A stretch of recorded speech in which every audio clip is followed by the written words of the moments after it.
जिस बात का बहुत दिनों से हम लोग इंतजार कर रहे थे कि निगम के माध्यम से आउटसोर्सिंग सर्विसेज को प्रोवाइड करना विभिन्न विभागों में जहां पर जैसी आवश्यकता हो, उसको भी मंत्रिपरिषद ने अनुमोदन कर दिया है। मैं सबसे पहले आदरणीय श्री के शर्मा जी से अनुरोध करूंगा कि उनका विषय केवल एक है, वो अपनी बात कह लें, तो उसके बाद हम आपसे बात करेंगे अन्य विषयों पर। Thank you very much. धन्यवाद सर।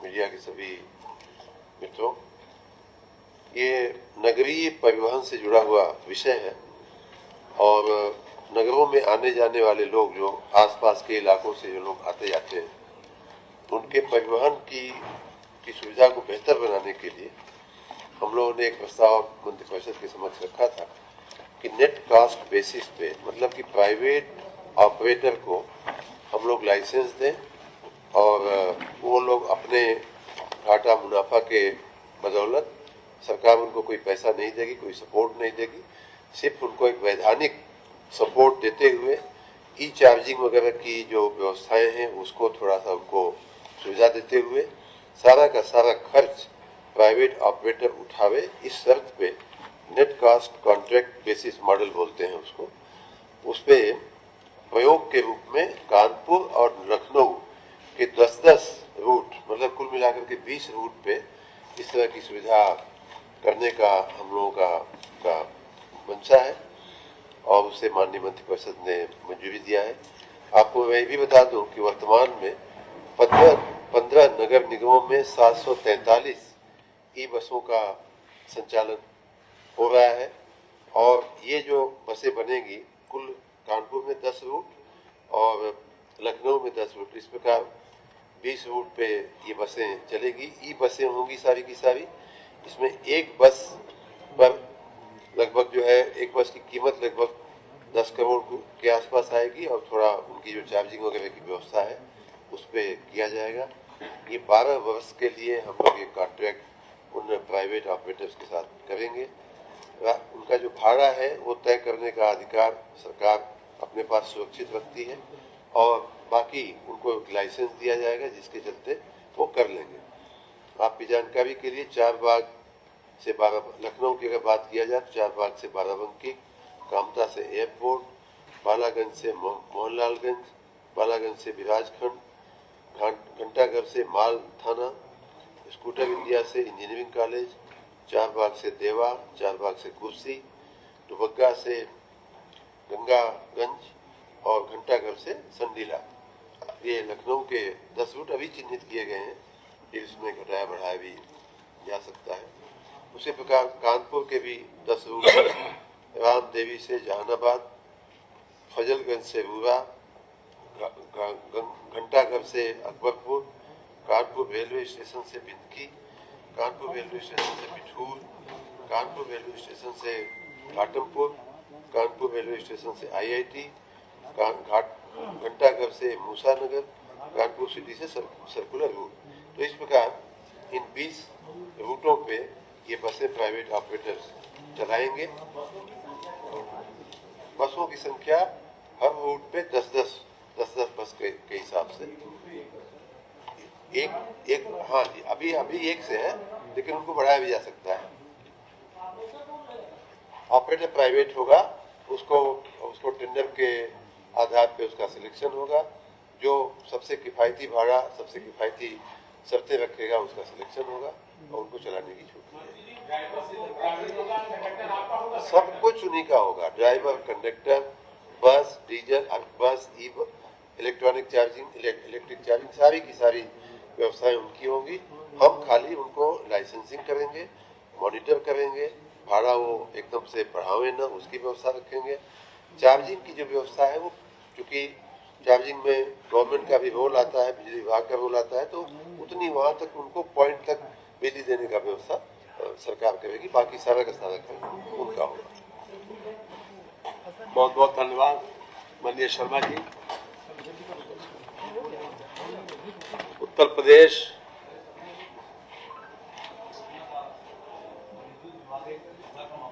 प्रदेश आउटसोर्स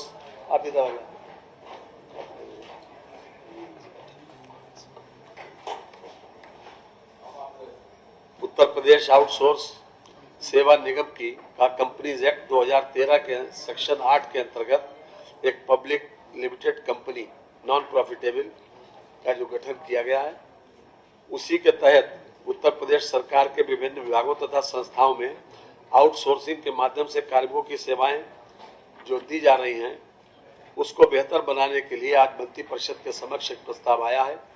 इसमें विशेष बात यह है कि नियमित पदों के अगेंस्ट इसमें आउटसोर्स या संविदा पर नहीं दिया जाएगा। साथ ही साथ जो निगम है वो जेम पोर्टल के माध्यम से सर्विस प्रोवाइडर तय करेंगे, एजेंसीज तय करेंगे और इन लोगों का जो मानदेय है वो 16,000 से 20,000 रुपए तक होगा।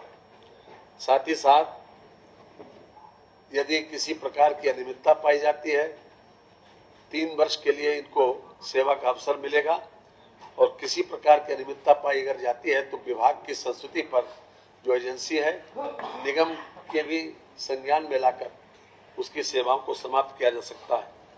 नियुक्ति की अवधि 3 वर्ष होगी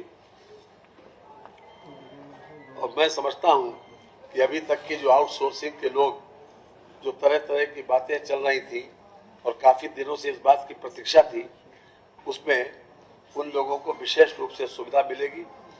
इन लोगों को 1 तारीख से लेकर 5 तारीख तक इनका वेतन मिल जाएगा और जितने भी चाहे जो प्रोविडेंट फंड का जो प्रोविजन है, ESI का है, वो सब कुछ इनके खाते में ही जाएगा जो उस कार्मिक होगा, अर्थात जो किसी न किसी रूप में सेवारत होगा उसी के से उसमें जाएगा। अभी तक क्या होता था कि यह सर्विस प्रोवाइडर के खाते में जाता था और तमाम तरीके की शिकायतें इस बात की मिलती थी कि सर्विस प्रोवाइडर ने ये नहीं किया, वो नहीं किया, तो उनको तमाम शिकायतों को किसी भी तरीके से न आए और हर तरह से एक पारदर्शी प्रक्रिया के तहत इन लोगों को सेवा का अवसर मिले।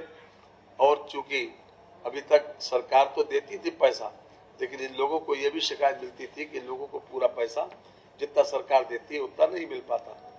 इसलिए हर तरह से इसमें एक पारदर्शी प्रक्रिया को अपनाने का प्रयास किया गया।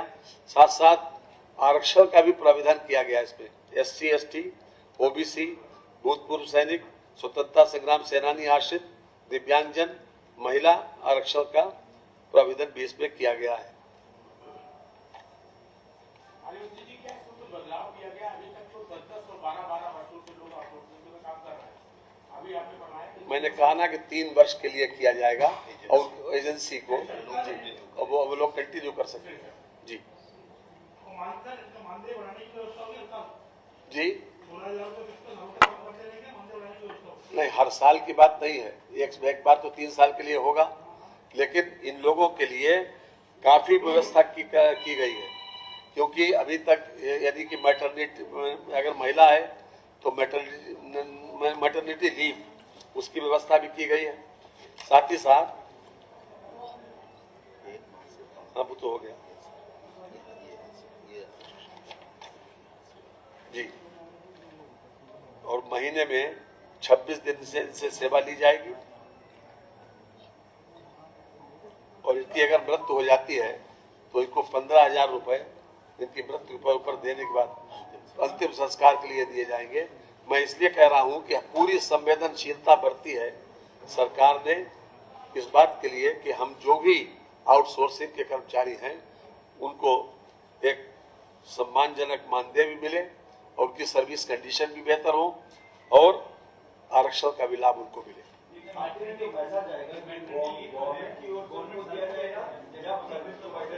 एक बोले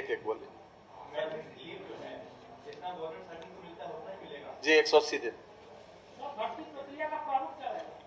भर्ती प्रक्रिया का प्रारूप देखिए, जिस प्रकार से एजेंसीज को हम तय करते हैं, निगमों के माध्यम से एजेंसीज को तय करते हैं, जिन लोगों को जिन विभागों को आवश्यकता होती है वो सर्विस प्रोवाइडर के माध्यम से लेते हैं और विभाग की सहमति जरूरी है। जी हाँ, सर्विस प्रोवाइडर को वो टेंडर पे आएगा ना, जेम पे जो है तो समझते हैं कि 1% का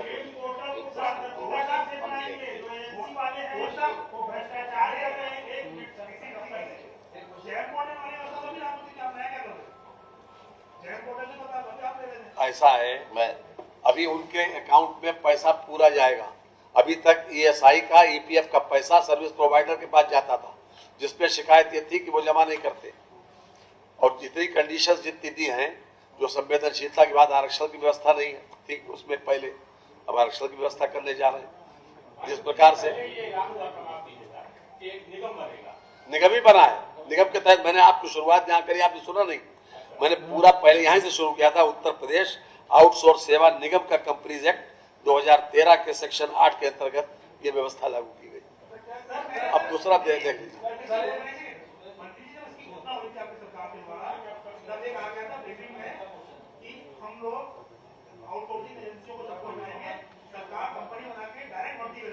निगम के माध्यम से ही कर रही है,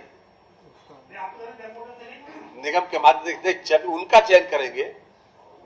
चयन जो है वो एजेंसीज का चयन उसके माध्यम से करेंगे, निगम करेगा, एजेंसी रहेगी।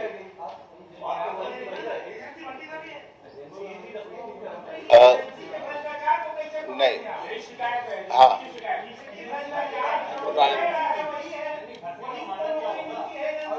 सुनिए सब एक साथ। अच्छा, मैं इसको मैं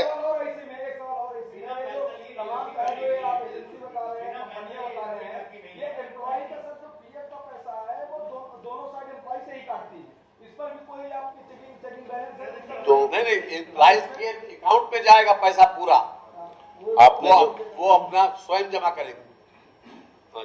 आपने जो प्रश्न पूछे हैं माननीय मंत्री जी ने जैसा बताया है, सर्वप्रथम ये जो निगम है ये एक नियमन निगम के रूप में काम करे।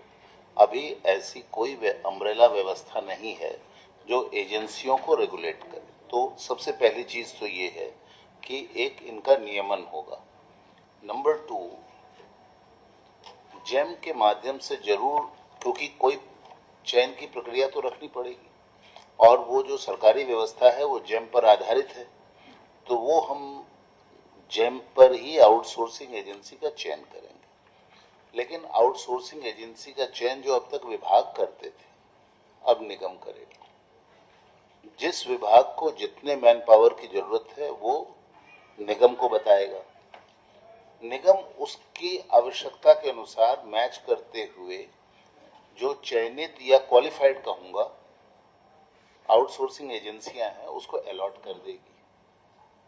अब रही बात कि कैसे लिया जाएगा लोगों को, जो कार्मिक हैं, जो आपका बिंदु है, तो उसमें एक पारदर्शी लिखित परीक्षा की भी व्यवस्था है, ठीक है, और साक्षात्कार की है।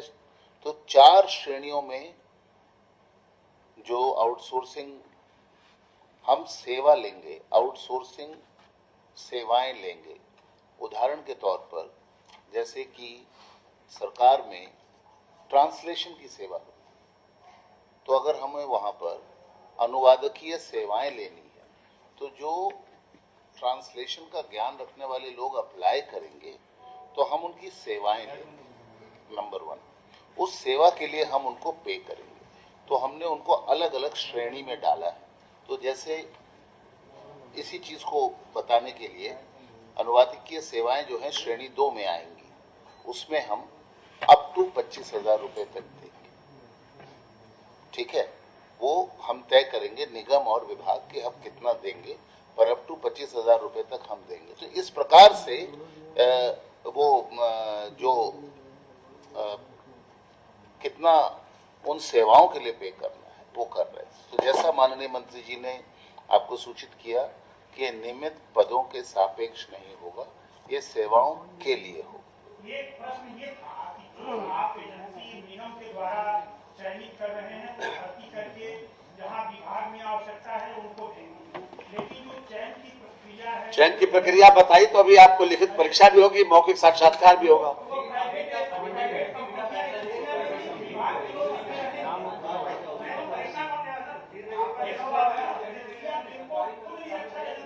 बना के बैठे हैं वो भर्ती करके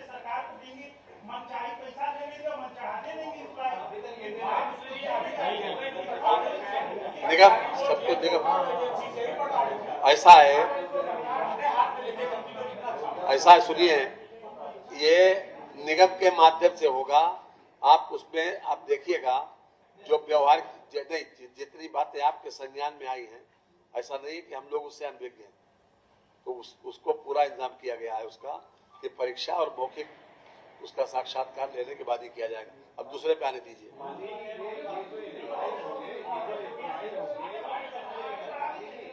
देखिए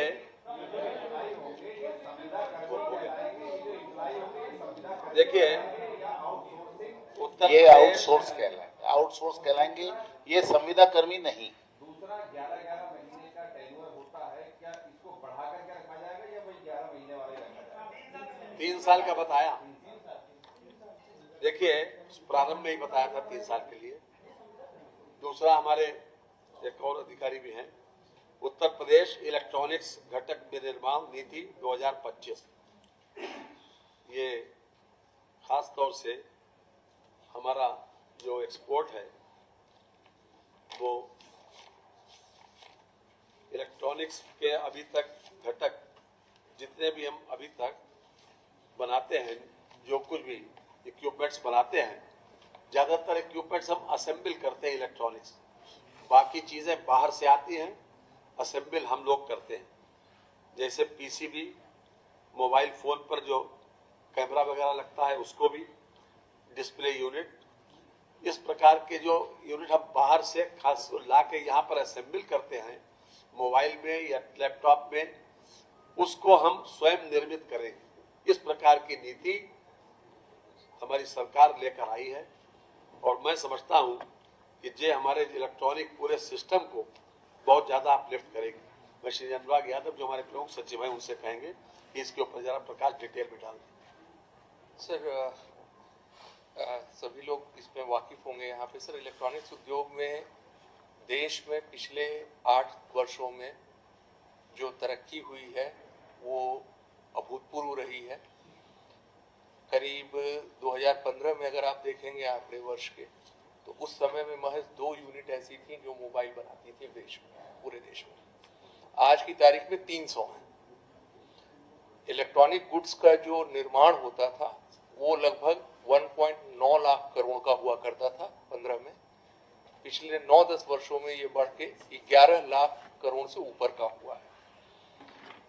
एक्सपोर्ट जो हुआ करता था, मोबाइल फोन हम जो बनाते हैं और एक्सपोर्ट करते हैं, 8-10 साल पहले 1500 करोड़ रुपए का ही महज हुआ करता था, वो बढ़ के अब 2 लाख करोड़ से ज्यादा का हो रहा है। यानी बहुत तेजी से इस उद्योग में पिछले 8 वर्षों में पूरे देश में तरक्की हुई। और प्रदेश के लिए इसलिए महत्वपूर्ण है क्योंकि पूरे देश का जो इलेक्ट्रॉनिक उद्योग का विनिर्माण होता है, मैन्युफैक्चरिंग होती है, उनमें मोबाइल के हैंडसेट पूरे देश में जो प्रोडक्शन होते हैं वो आधे से ज्यादा लगभग हमारे नोएडा का जो रीजन है इलेक्ट्रॉनिक हब का, वहां होते हैं।